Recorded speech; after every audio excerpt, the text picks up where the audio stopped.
Hi BookTube! My name is Sarah and welcome to the Bookish Knitter. Today I'm coming to you with my weekly reading update. This is for week number 13, March the 26th through April the 1st, 2023. Today is April the 2nd. It is Sunday. Happy April, everybody. I hope your month has started off well.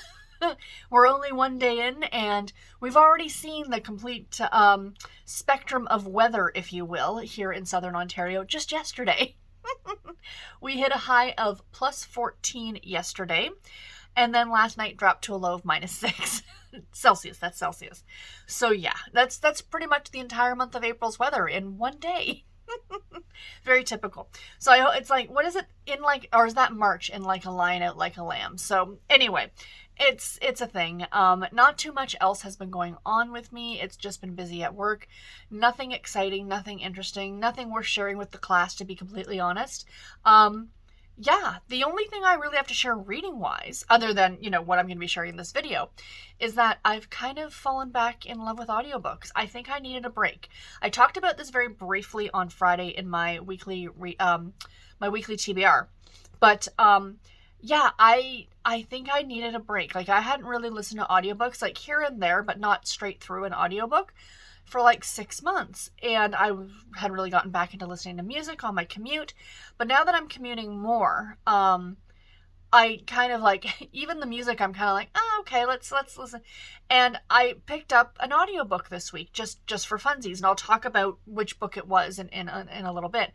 And I'm like, okay, and I listened to it in a few days. I'm like, I really enjoyed that. So the next book that I was going to be picking up after that, I'm like, let's get this one on audio as well. And I was able to. And I listened to that on audio and I loved it. So I'm listening to audio mostly on my commute back and forth to work, which is, there's a couple of hours a day because I'm about an hour in and about an hour home. So there's like 10 hours of my week I'm getting back now for reading, which is great. Plus I'm listening to audio on my lunch, or I was for a few days. And you know what's funny? Nobody tends to bug you when you've got like a headphone in or something like that. Like I was sitting there doing some knitting and listening to my audiobook and eating my sandwich, and it was delightful. So yeah, I am gaining back some reading time, which is great. I think the other thing is too, is with listening to audio on my lunch break, because I do tend to sit at my desk, is that if I'm reading a book, I tend to get distracted by what's going on around me, like the people who are talking around me, stuff that's happening. If I hear the phone ring, I'm like kind of listening. I know I should go and sit in the lunchroom or something like that, but I know this sounds so stupid, but I'm out in the open with everybody, and I tend to get, oh, what are you doing? Especially if I'm knitting, like, oh, that's so pretty. Which, I mean, thank you very much, but leave me alone. I'm here because I don't want to talk to anybody. So what I should do is sit in the corner, like, so I'm facing the window, so I have my back to everybody. That's what I should do. But anyway, if I'm listening to an audiobook, I'm not distracted by the people around me, which is kind of great. So anyway, yeah, so audiobooks for the win this week, you guys. I'm falling back in love with them again. I remember why I enjoyed them in the first place. Yeah, I'm enjoying them. And I've been still listening to music. I've been listening to that at work, actually. I just pop in my earbud and put Spotify on my phone and go through some of my playlists. And that's great because music is one thing you don't have to pay attention to as much. You can just kind of have it on as background noise. Whereas an audiobook, you really do need to pay attention to it. So anyway, I'm rambling, guys. I apologize. In this video, as usual, timestamps in the description box below if you want to jump ahead to any of the parts in this video. So first off, I'm going to go through all of the books that I finished this week. There are 4 of them, which is fantastic. And then I am going to talk about what I'm currently reading, and then I do have a small book haul. I got a couple books in the mail this week, and then I'm going to show you some crafty stuff at the end. So if you guys want to jump ahead to any point in this video, please feel free to do so. So let's jump into the books that I finished this week. The first one I finished was Claudia and Crazy Peaches by Ann M. Martin. I gave this book 3.5 stars. This is Babysitter's Club book number 78. So in this one, Claudia's aunt, who goes by the name of Peaches, comes to town with her husband, and they're moving back to Stony Brook for reasons. And she's younger than Claudia's mom, like that's her sister, right? And she kind of gets Claudia in a little bit of trouble. Like, Claudia is, she's 13, she can say no. So it's like, because they're living with them until their house is, available for them to move into, like there's one part in the middle of the night where her aunt's craving pizza, and she's like, let's go get pizza at midnight. Claudia's like, okay, well, should we leave a note? Oh, no, it'll be fine. We'll be back before anybody gets up. But of course, that's not the case. They come back and every light in the house is on. And, so Claudia's really having a hard time because she's falling behind in her schoolwork. But she wants to spend time with her aunt. She, it's almost like the relationship in this book has flipped where Claudia's now trying to be the adult and Peaches is kind of, reliving her youth, maybe. It was a cute and fun story. I liked it. 3.5 stars. This one was enjoyable, and I liked it. And I really liked the cover of it. They did a great job picking a scene out of the book where Claudia and her aunt decide to do this, like, very fancy party, like dinner party for the rest of the family. So they even dress up, like, as waiters and stuff like that. So it's a really cute scene in the book, and I'm glad that they used that as the cover. So the next book that I finished was one of the audiobooks. I had started this book just reading it as a print book. And then I found I wasn't getting through it there. I mean, not that I'm trying to rush through books, but I was almost like I was stalled on it, and I decided to go ahead and I found it on audio, on Scribed. So I picked that up, and that is the Backup Plan by Jill Shalvis. So this is one of her women's fiction type books. I say this because Jill Shalvis can't get away from writing romance. Jill Shalvis writes romance, and with a lot of women's fiction, what you often get is not a lot of love scenes, if you will. But Jill Shalvis still puts them in here. Now, they are relatively tame in comparison to her other books, but they are still there. So that's why I'm like, women's fiction. This is the third book in the Sunrise Cove series, and I gave this one 4 stars. Unfortunately, this was not a favorite Jill Shalvis of mine. So the narrator for this book was Andy Arndt, who I absolutely love as a narrator. She does fantastic work. She narrated Heidi's Guide to 4-Letter Words was it Tara Civic? Or no, was it Tara Civic who wrote that one? Or who, I can't remember. Andy Arndt does a lot of romance book narration, and she is fabulous. So anyway, like I said, this was not my favorite Jill Shalvis. Part of the reason I stalled on this one is because I honestly found the story a little bit boring. So this is the story of 3 people, Alice, Lauren, and Knox. And Alice and Lauren used to be best friends in high school. Knox was a boy who worked at this, like, ranch or whatever that they've now inherited, and Alice had a crush on him. So the 3 of them end up inheriting this, like, ranch or something. What is it? Old Wild West Inn. Sorry, not a ranch, an inn. And the 3 of them kind of need to learn to work together, work through their history. There is some big history between Lauren and Alice with the death of Alice's brother. And, stuff but I was not as invested in the story as to be completely honest, this was almost like a 3.5 star book for me, but I bumped it up an extra half star because it's Jill Shalvis. She automatically, she could write a shopping list on a grocery, like on a brown paper bag, and I would probably still give it a 1-star rating because it's Jill Shalvis. So I mean, she writes great characters. The setting of this is Lake Tahoe, and it's beautiful. And there was some great parts of this book, but throughout the story, I just was kind of bored. I almost wish that this had just been a romance, like a contemporary romance between Alice and Knox. Because there are 2 romances that happen in this book. The main one being Alice and Knox. And then the secondary one with Lauren and this other not new guy, but this other guy in town. And their story was really, really sweet, but not enough to carry an entire book. Whereas Alice and Knox, I think, could have carried an entire book because there is a bit of a history there, right? So, didn't love it. Didn't hate it. It was good. It was Jill Shalvis. If you are a fan of her work, you're going to be picking this one up anyway. But I just found the story kind of was a little bit slow. And then towards the end, we got a lot of the reveals and stuff that happened. And I really started to like that. But yeah, the ending pulled this one up for me for sure. But I did enjoy it. And I did really enjoy listening to it on audio. The next book that I finished was also on audio, you guys. This has now surpassed the After the Storm book by Linda Castillo as my favorite book of the year. This is so far my favorite book of the year. The Thursday Murder Club by Richard Osman. Oh my god, you guys, this book was so good. This I gave 5 stars to, I think needless to say. Book 1 in the Thursday Murder Club series. I cannot wait to read the second book. And this was narrated on audio by Leslie Manville, who is actually an actress. I did not realize that. Somebody pointed that out in a live show that I did on Friday, a reading sprints. And I'm like, oh, and then I went and looked her up and I went, oh yeah, I'm familiar with her. I wouldn't have known her by name. Obviously, I didn't recognize the name when I was looking at it.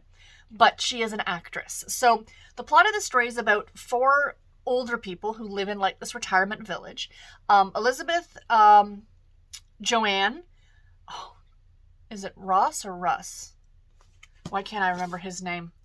You know what, this is just easier. In a peaceful retirement village, 4 unlikely friends meet weekly in the Jigsaw Room to discuss unsolved crimes. Together they call themselves the Thursday Murder Club. So yeah, and then Ibrahim is the other gentleman. Why do I want to say his name is Ross? Anyway, it's character names don't matter. This was so good. So there's all these, there's these murders that happen. There's an unsolved case in here. There was so much that went on in this book, and it's not like, I mean, on audio it was like 12 hours long, so it was a decently lengthed book. And this is just shy of 400 pages, and the print is relatively small, so this is a longer book, but guys, I just loved this so much. So there's kind of all these things going on. I loved the characters so much.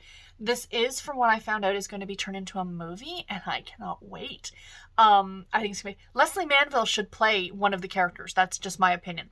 Because there are some parts of the book that one of the characters does narrate, because, it's told in first person because she's writing diary entries. And who is that character? That is... Come on. Oh, goodness gracious. Joyce, that's the one. So she should play Joyce, in my opinion, when they do this movie. And then of course they're throwing around the name Helen Mirren. I think anything that is UK based, and an older character, Helen Mirren, is what people want to see. But anyway, so there's all these murders that I'm getting completely off a track, you guys. These murders are taking place. There's actually a couple of murders that happen in the book. And this Thursday Murder Club decide to try and solve them. And it is delightful. They befriend the police, and you get into their private lives a little bit. There is the ending of this book, I think, is what really pushed this over the top as being, it was already going to be a 5-star read, but it was going to be like a 5-star plus read for me, was the ending. I don't want to give any spoilers for anything, but for those of you who have read this book, the ending broke my heart. I mean, I didn't agree necessarily with what the character did, but, and by the character I mean the husband, that's all I'm going to say. I don't necessarily agree with what he did and why he did it, because at that point did it really matter, but it was still heartbreaking. It was absolutely heartbreaking. You do delve, because these are all elderly people essentially in a retirement village, into death of a spouse, your own mortality, especially watching your spouse decline. And some of the scenes in this book were just heartbreaking. And then there's other parts that were funny. Like, one of my favorites, they're talking about, like, this Jigsaw room is used, like, different times of the week for different things. And they're like, oh yeah, the crocheters and, what was it? Crocheters and something, like, about talking. They broke up because they found themselves, they were too gossipy. So they started a new group, like Knit and Natter or something like that. But the this retirement village just sounds delightful. And guys, I love this. If you have not read this book yet, please do yourself a favor and do so. The 4th book comes out later this year. And from what people have told me, they switch narrators in book 3. So yeah, it is what it is. But yeah, I absolutely love this, you guys. Even though I listen to it on audio, I'm super glad I have a physical copy of it, because this is a new favorite and it's going to stay on my shelves. And the last book that I finished this week was Partner Protector by Julie Miller. I gave this book 3.5 stars. This was book number 1 in the Precinct series. And it is, of course, a Harlequin intrigue novel. So I did like this one, but there was kind of a lot going on in it. And to be completely honest, and it's weird for me to say this with a romantic suspense, the romance part of it, I was just like, yeah, I don't care. Get back to, like, the murders. Whoops, sorry. So I just hit my foot on something. So essentially this is about our main characters named, Kelsey and T. It's T. Merrill Banning. But T stands for, I believe it's Thomas, but she calls him T throughout the whole book. And she's not psychic, but when she touches an object, she feels whatever the person before her who had it felt. Also, she actually physically touches a person. She kind of gets some of their memories and things like that. So at the beginning of the book, she witnesses in her mind, after holding this doll that she bought at a charity shop, this woman being killed or something like that. So she goes to the police and she's like, hey, I just witnessed this. But of course they're familiar with her. Like, she has worked with the police before on occasions or gone to the police before on occasions. And they all think, like, they call her a freak. And, you know, she's the crazy one. And T is kind of being tasked to work with her because his partner is on maternity leave. So he's kind of working desk, like just doing admin and paperwork. And he wants to get back out in the field, but he can't without his partner. So he's kind of brought in, like, the two of them are going to work together to find out what's happening. So the whole major plot, the suspense part, is all these hookers are being killed in this, like, really bad area of town in Kansas City at right around this mission, right? So it's kind of like, what's happening? You know, she's seeing visions and, you know, they're trying to catch the person who's responsible. Like, essentially he's been killing a woman every year for the past 10 years, like right around Christmas time. So it's called the Holiday Homicides or whatever the serial killer's name is. And, you know, like, that part of it was really good. The investigation part of it, you know, what was happening, how it played out. I really liked that. But I just didn't care so much about the relationship. I'm sorry. It was a second place for me. The rest of the story was fantastic, but the relationship, it was like, I didn't care. Again, it's one of those things where, I mean, I didn't dislike it, but it was almost like I wish that it had just been written as a mystery, you know, and that the two of these people just happened to be working together. Because I felt like the relationship came out of left field. Like, they did not like each other at all. And then all of a sudden, you know, I'm one of those people who just finds that to be like, you know, it's almost like, oh, because we're in this circumstance together, you know, our lives are on the line kind of an idea. Oh, maybe, you know, life is too short, that kind of a scenario, right? So, yeah, I did like it though. Like, so I've now read the first and the last book in this series. I do want to read the ones in between. Julie Miller writes all of them, to my understanding. She is a great, great author. And the mystery part of this, like, it was creepy. It was very, very creepy. Especially when you get the scenes where you're back, like Kelsey is going back into the person's mind and seeing things.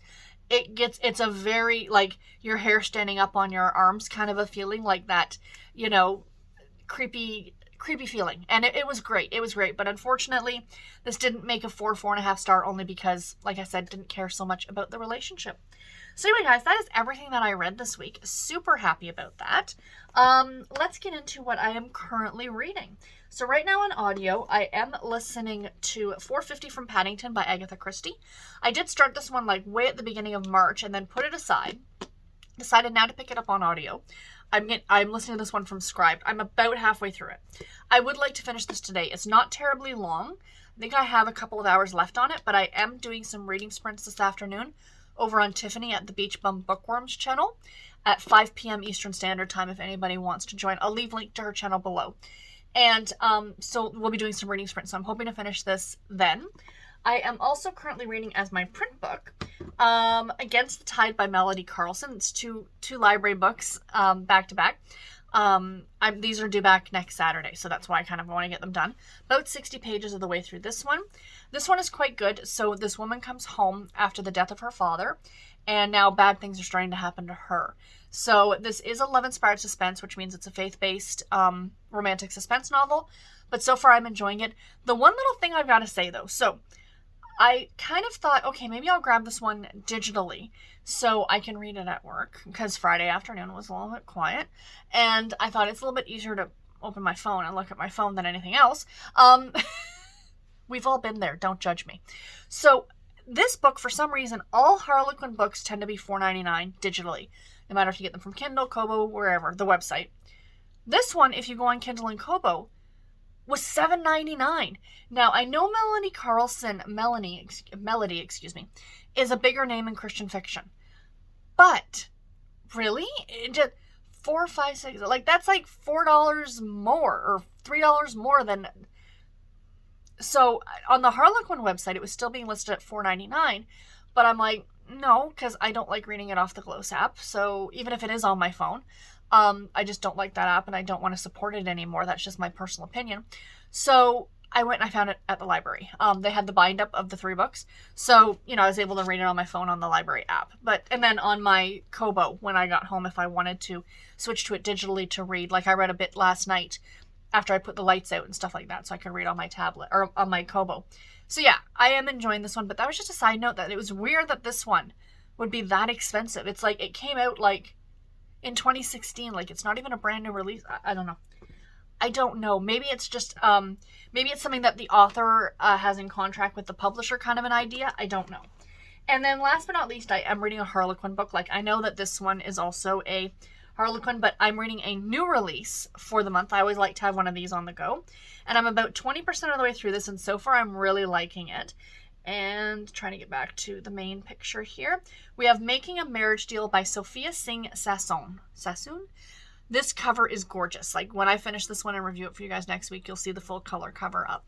But this is about a couple who are having an arranged marriage. They know each other prior to the wedding and all those things, and they agree because they can both kind of get something out of the deal, essentially. And the wedding, though, is taking place. Tell me you've got a crap ton of money without telling me you've got a crap ton of money. Her parents have rented out an entire cruise ship for all of the guests, and they're doing 7 days on this cruise ship, and that's where the wedding's going to take place, because Indian weddings, of course, take place over several days. It's not like, what somebody like me might be more used to, where the wedding's on a Saturday, the party's the Saturday night, and Sunday you're kind of, sleeping off the hangover. Whereas, not me, I didn't drink at my wedding, actually. My husband did, but I didn't. So anyway, so it's like the weddings, there's different ceremonies that take place over all the different days. And that's part of what I'm really enjoying about this book, is that culture. And I love it. I love reading about things like that. So the two of them, of course, over the course of this time are probably going to fall in love. That's how these books go. This is the 4th in a series. I have not read the previous books in this series, but in no way is it ruining anything for me. The author's doing a great job of explaining the bits you need to know while leaving the rest of it out. So I could still go back and read the other books. But yeah, I am enjoying this one immensely. I hope to get this one done in a few days. So yeah, so that is that. Book haul. Like I said, I have a very, very small book haul, just 2 books. This is one that I ordered from Thrift Books. And this is Guess Who's Coming for Christmas by Cara Coulter. So this is interesting. I was updating my Goodreads with the books that I have on my Kindle, and I came across this book, and it shows that it's a Harlequin romance, and I'm like, okay, but I looked it up on Fiction Database, and it doesn't show as being a Harlequin romance. It shows as being a silhouette romance, which is different. These are different. Like, when Harlequin and Silhouette merged, Silhouette still kept the romance line, and I was like, okay, that's odd. So I looked it up on Thrift Books. It has a completely different cover, but it is a silhouette romance. So I decided to buy it. Even though I have it on my Kindle, but I kind of want the original, and I really think it's super, super cute. So, yeah, I'm excited. Now, the silhouette romance, for those of you who are not aware, if you run across these in your store, in your local thrift store or what have you, these haven't been published in many, many, many years. But these were sweeter romances. A lot of authors, like back when I did the Categorically Romance podcast with Bree, a good number of authors that Bree and I spoke to said that they actually got their start reading the silhouette romance books because their mothers found them to be much more tame for a girl, or someone, not just a girl, but someone just getting into romance, like 12, 13, 14 years old. They can read these books and still get the love story, but not get the adult content. And they were sweet stories. They're relatively short. These are a lot of fun, and I do like them a lot, but I'm super glad that I was able to get my hands on the original. And then the other one was a surprise. The always delightful Pippa Roscoe sent me a book, her new book, which actually comes out in April, and she did sign it to me because she's so sweet. Surprisingly, before I even got this book, so yesterday was, of course, the first of the month. So what I did was I went on Harlequin and I looked at all the books that are due to come out now in May. So they are going to be May releases. And as I did my Harlequin anticipated reads, I picked one from each line that I'm going to focus on in May. Before this book even showed up in the mail, this is the one that made it for the Presents line because it's Pippa Roscoe. And that book is Expecting Her Enemy's Heir. Look at that cover, you guys. Is that not gorgeous? Oh, Absolutely gorgeous. So yes, so thank you so much, Pippa. So if you want, you can buy this right now. If you go on harlequin.com, and I think on Mills and Boone, you can probably get it as well. If you go on those websites, you can buy them. But if you buy from any other retailer like Amazon or, you know, your big box store like Walmart or what have you, you're going to have to wait until the last Tuesday in April that these will be released everywhere else. But for like the whole month, you can buy them physically and digitally off of the Harlequin website. Again, if you're reading them digitally, you're going to be stuck with the Gloss app. My recommendation is, if that's not what you want to use, hold off till the end of the month and buy it for your Kindle or your Kobo, or do use the Harlequin website and buy a physical edition. So yeah, so thank you so much again, Pippa. I really, really appreciate it. Again, she signed it to me because she's just a delight. And yeah, I cannot wait to get to this one. So like I said, one of my Harlequin anticipated reads for May. So there's a sneak peek, you guys. There's a sneak peek. So yeah, so that's it for the reading stuff. So if that's all you're here for, thank you very, very much for watching. But if you're interested in seeing the craftiness, stick around. A couple things. So I had picked the birds, the Alfred Hitchcock movie. I had picked the Christmas birds pattern to work on this week. And guys, I did not get very far at all, unfortunately. A lot of my time this week was actually spent knitting. But I am still going to pull a new cross-stitch project for this week because that's the way I want to do things. And I'm just kind of folding this up so I can show you guys this pattern and what I've done so far on it. So this is by Owl Forest Embroidery, which is actually a company out of Russia. And you can buy the pattern, but you can't get it digitally anymore. It's only available physically from my understanding, but I will have it linked below. So this is what I've done so far on it. Sorry, a lot of fabric on this. But yeah, it's kind of a motif piece. Like there's obviously a cardinal. It's very Christmassy. I love this. So this little bit right here is all that I stitched this week. That was it. And that was done yesterday. So not a lot of cross stitch this week, but I do plan on spinning again. I'll show you guys, and we'll pick a pattern for this week. So yeah, so that is that one. I do love it. I would like to get it done for Christmas. I don't know if that's going to be the case. We shall see. Maybe it'll be next Christmas. I try not to put pressure on myself for these things. I don't like stitching to a deadline or knitting for a deadline or anything at all like that, just because it makes it so much less fun for me. So let me, whoops. Sorry, this tablet drives me a little bit crazy. Let me open up my spinning wheel and let's spin to find out the next cross stitch piece that I'll be working on for this week. And I think I'm going to do some of it today. So yeah, so here is my cross stitch wheel. So let's go ahead and spin the wheel and see what we get. And I'll pull it out for you guys just to show it to you right now as well. This is Jolly Squirrel. So we're going to stitch on another Christmas piece.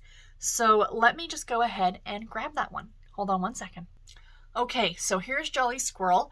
Up here is the finished piece. This is what the finished piece will look like.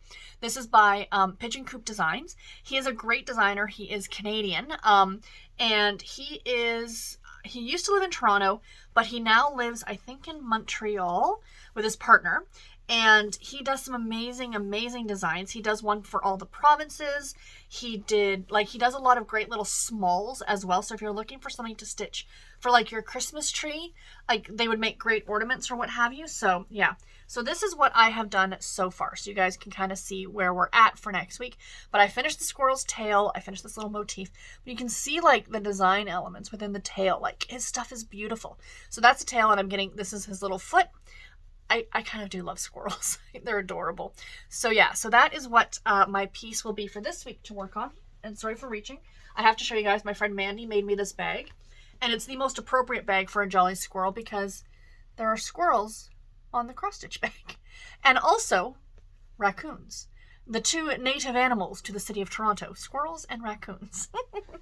So yeah, so I am looking forward to picking that one up this week. That will be fantastic. So, knitting. This is where all my focus has kind of been this week. So, I will firstly show you the mittens that I showed you last week. These are, so I've changed things around a little bit. So, this is the, what are they called? Sugared Maple by Melissa Shishwari. I said last week it was Alicia Plummer. It's not, it's Melissa Shishwari. Say that 3 times fast. Pattern will be linked below. Now, I had gotten like this much done, like the cuff part of the mitten. And then I had started doing the patterning, and I wasn't happy with it because the yarn is so variegated, and the pattern, and with the pattern there, it just, I felt like it made it look like messy, and I didn't like it. So instead, I'm still saying that I'm using the sugared maple pattern because I'm using the construction of the mittens, but I'm not putting the patterning in the mitten itself. So yeah, so there it is. So what I've done, this needle that's sticking out here, these are the thumb stitches, and they're on hold. So as you can see, like the thumb kind of comes out. So I'll actually put this on for you just to show you guys what it looks like, so you can kind of get an idea. Let me just stick that. Will that fit through there? Probably not.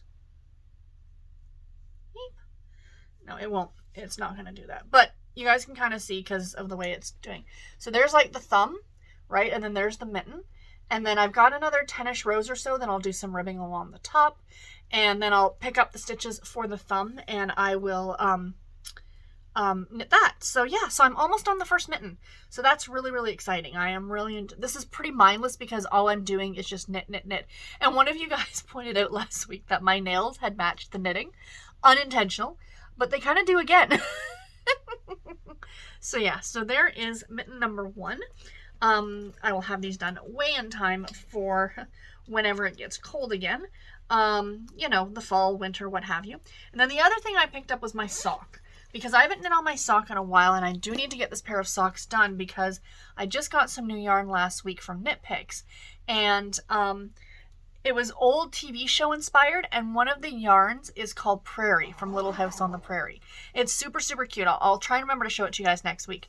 But this is my strawberry shortcake socks. So I am knitting into the foot now. So there's the sock, there's the heel. Now I'm finishing off the foot. Yeah, it's a self-striping sock, as you can tell, but this is the pattern, or the sock yarn is called Strawberry Shortcake, and this is from a designer or a dyer called Dancing Dog Dye Works. They no longer make yarn, which is unfortunate because their yarn was beautiful. So this is the first sock. I've got about 3 more inches in the toe to do, so I'm hoping to get this done this week. Yeah, so that is that. And that's it for crafting. This is just, there's no pattern to this. This is a basic sock pattern for me. I know exactly how I like my socks, and this is my own personal formula for my socks. So it's like, you know, 1 inch of cuff at the top. Then I do 6 inches because I like a long sock. 6 inches. Then I do my heel, which is the Fish Lips Kiss heel. And then I do my foot, the toe, and it's done. It's my recipe, my formula, whatever you want to call it, my personal pattern. For socks, and it's been trial and error to get to that point. And I do knit it on a magic loop, and I use a US 1 needle in case anyone is curious. But yeah, so that is that with the knitting and all the things for this week. I hope that you guys enjoyed it. Sorry, trying to shove stuff back in there. Stop playing with it. So I do have some audiobooks lined up for this week, as well as finishing the Agatha Christie book, which I am really enjoying, by the way. It's a Miss Marple, but there's less Miss Marple than I thought there would be. I thought she'd be a much more prominent feature in the book, but she seems to be like working behind the scenes, which is interesting. So anyway, guys, I am rambling. I will let you all go. I hope that you enjoyed this. Please let me know what you've been reading this week. And until my next one, take care and happy reading, everybody. Bye.